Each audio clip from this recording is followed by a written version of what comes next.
In the second year after leaving Egypt, the Israelites camped at the edge of the promised land. The Lord spoke to Moses.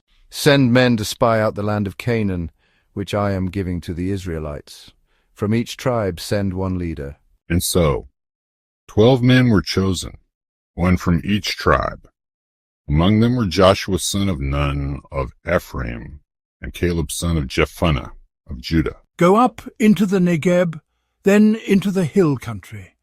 See what the land is like, whether the people are strong or weak, few or many, whether the land is good or bad, and whether the towns are fortified or open camps.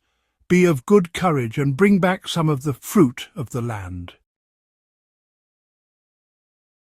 For 40 days the 12 spies journeyed through Canaan. They saw a land rich with abundance, flowing with milk and honey.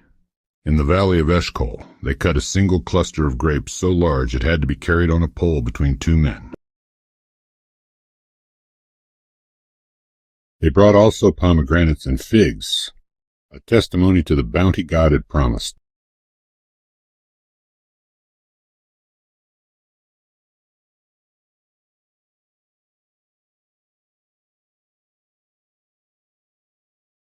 After 40 days, the spies returned to Moses, Aaron, and the whole assembly. We came to the land to which you sent us. It flows with milk and honey, and this is its fruit. Yet the people who dwell there are strong. The cities are fortified and very large. We saw the descendants of Anak there, the Nephilim, the giants. We seemed like grasshoppers in our own eyes, and so we seemed to them. Fear seized the assembly. The people lifted their voices and wept through the night. If only we had died in Egypt or in this wilderness. Why does the Lord bring us into this land only to fall by the sword? Moses and Aaron fell face down before the people. But Joshua and Caleb tore their garments in grief and cried out, "The land which we passed through to spy out is an exceedingly good land. If the Lord delights in us, he will bring us into this land and give it to us, a land flowing with milk and honey." But the congregation threatened to stone them. In that moment, the glory of the Lord appeared at the tent of meeting for all Israel to see. How long will this people despise me? How long will they not believe in me, despite all the signs I have done among them? I will strike them with pestilence and disinherit them. If you destroy this people, the nations will say it was because you were not able to bring them into the land you promised. I pray, let the power of the Lord be great, just as you have declared. The Lord is slow to anger and abounding in steadfast love, forgiving iniquity and transgression. Pardon the iniquity of this people, according to your great mercy. I have pardoned as you have asked.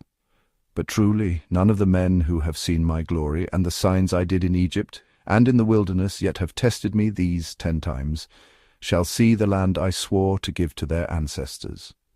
But my servant Caleb, because he has a different spirit and has followed me fully, I will bring into the land, and his descendants shall possess it. At dawn, the people mourned bitterly. In defiance, some attempted to enter the land on their own, though Moses warned them the Lord would not be with them. The Amalekites and Canaanites came down from the hills and struck them down as far as Hormah. Thus the generation who doubted God's promise was sentenced to wander the wilderness 40 years, until their children would enter the land they had feared. As Catholics, we see in this story a solemn reminder.